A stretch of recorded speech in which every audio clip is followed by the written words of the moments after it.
নমস্কার বন্ধুরা, শ্রাবণী সব রকমে সবাইকে স্বাগত। তো দেখো বন্ধুরা, রোজ দিনের মতন আমি আজকে আবারও সব কিছু গুছিয়ে নিয়ে রান্নাঘরে চলে এসেছি তোমাদের সঙ্গে একটা রেসিপি শেয়ার করবো বলে। আমি আজকে একটা সম্পূর্ণ নিরামিষ রেসিপি তোমাদের সঙ্গে শেয়ার করব।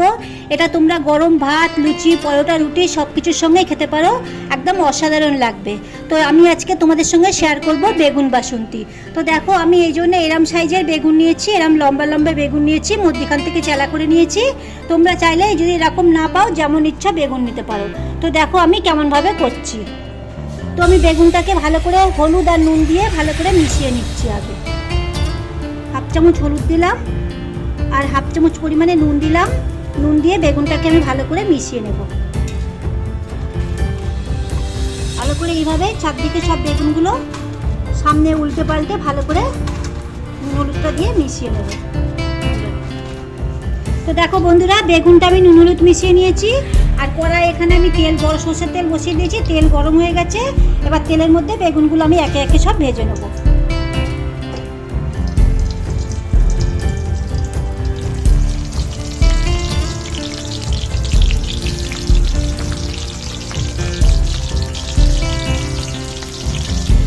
তো দেখো বন্ধুরা, বেগুনগুলো আমি এইভাবে ভেজে তুলে নিয়েছি অল্প অল্প করে। আর কিছুটা আমি কড়াইয়ে দিয়েছি, এখনো ভাজা হচ্ছে। তো ততক্ষণ এটা ভাজা হোক, ততক্ষণ আমি একটা মশলা বানিয়ে নিচ্ছি, তোমরা দেখো। তো আমি এখানে মিক্সির মধ্যে দেবো 2 চামচ পরিমাণে পোস্ত। পোস্তটা আমি আগে একটু গুঁড়ো করে নেবো, কারণ কি একসঙ্গে দিলে পোস্তটা চট করে ভালো করে সেদ্ধ যেতে হতে মিক্সিটা ভালো করে পেস্ট হতে চায় না। তো ওটা আমি আগে একটুখানি গুঁড়ো করে নেবো। তো দেখো বন্ধুরা, পোস্তটা আমি আগে গুঁড়ো করে নিয়েছি ভালো করে এরমভাবে। এবার এর সঙ্গে দিচ্ছি আমি 1 চামচ পরিমাণে কালো সরষে। আর দিলাম আমি 1 চামচ পরিমাণে এখানে দিলাম হলুদ সরষে। এবার দিলাম আমি 4টে কাঁচা লঙ্কা। এবার দিলাম এতে আমি হাফ চামচ পরিমাণে নুন। সর্ষে বাটার সময় তোমরা একটু সবসময় নুন অ্যাড করবে, তাহলে সর্ষের পেস্টটা খুব সুন্দর হবে আর সর্ষে বেশি ঝাঁঝও হবে না। আর দিলাম আমি অল্প সামান্য নারকেল কোড়া দিয়ে এটা ভালো করে একটু মিক্সিতে পেস্ট করে দেবো। তো দেখো, বেগুনগুলো সব এইভাবে ভেজে নিয়েছি আমি। আর এই মিক্সিতে যে পেস্টটা বানিয়েছিলাম, পেস্টটা একদম কত সুন্দর দেখতেছো তো হয়েছে। এরকমভাবে পেস্টটা তোমরা করবে, একদম মোলায়েম হবে। আর এবার আমি কড়া বসিয়ে দিয়েছি। আবার বেগুন ভাজার তেলটা আমি তুলে রেখেছি, কারণ বেগুন ভাজলে তেল নোংরা হয়ে যায়। তো এতে আমি আবার থেকে সাদা পরিষ্কার তেল দিচ্ছি।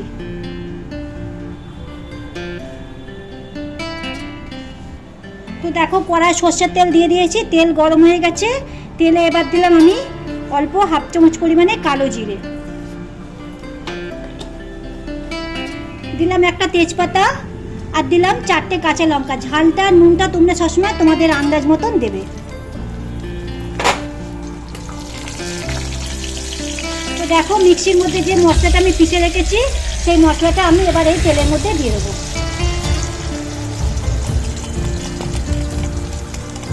দিয়ে ভালো করে একটু কষিয়ে নেব।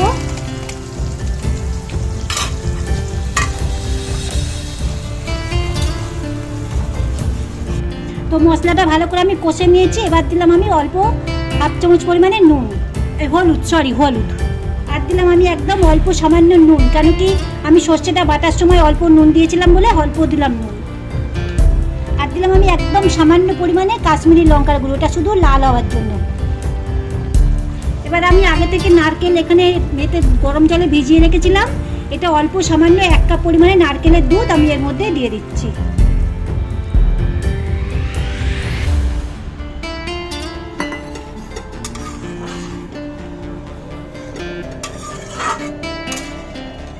তো বন্ধুরা দেখো, গ্রেভিটা ফুটে উঠেছে। এবার আমি এতে দেব সামান্য অল্প পরিমাণে একটুখানি চিনি দিয়ে এবার আমি বেগুনটাকে এর মধ্যে দিয়ে দেব। তো দেখো, এবার আমি আস্তে আস্তে একে একে এর মধ্যে বেগুনগুলো দিয়ে দেবো।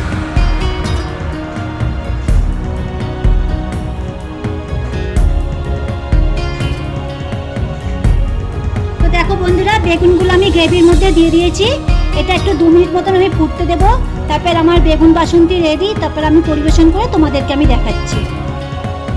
তো দেখো বন্ধুরা, আমার আমার বেগুন বাসন্তী রেডি হয়ে গেছে। দেখছো তো কত সুন্দর লাগছে। তো তোমাদের কাছে অনুরোধ রইল, তোমরা ভিডিওটা স্কিপ না করে প্রথম থেকে শেষ অবধি দেখো।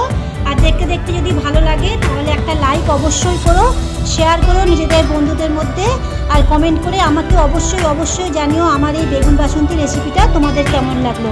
সম্পূর্ণ নিরামিষ এই রেসিপিটা তোমাদের যদি ভালো লাগে অবশ্যই জানিও। তাহলে আজ তবে এই পর্যন্ত। সবাই ভালো থেকো, সুস্থ থেকো, সাবধানে থেকো।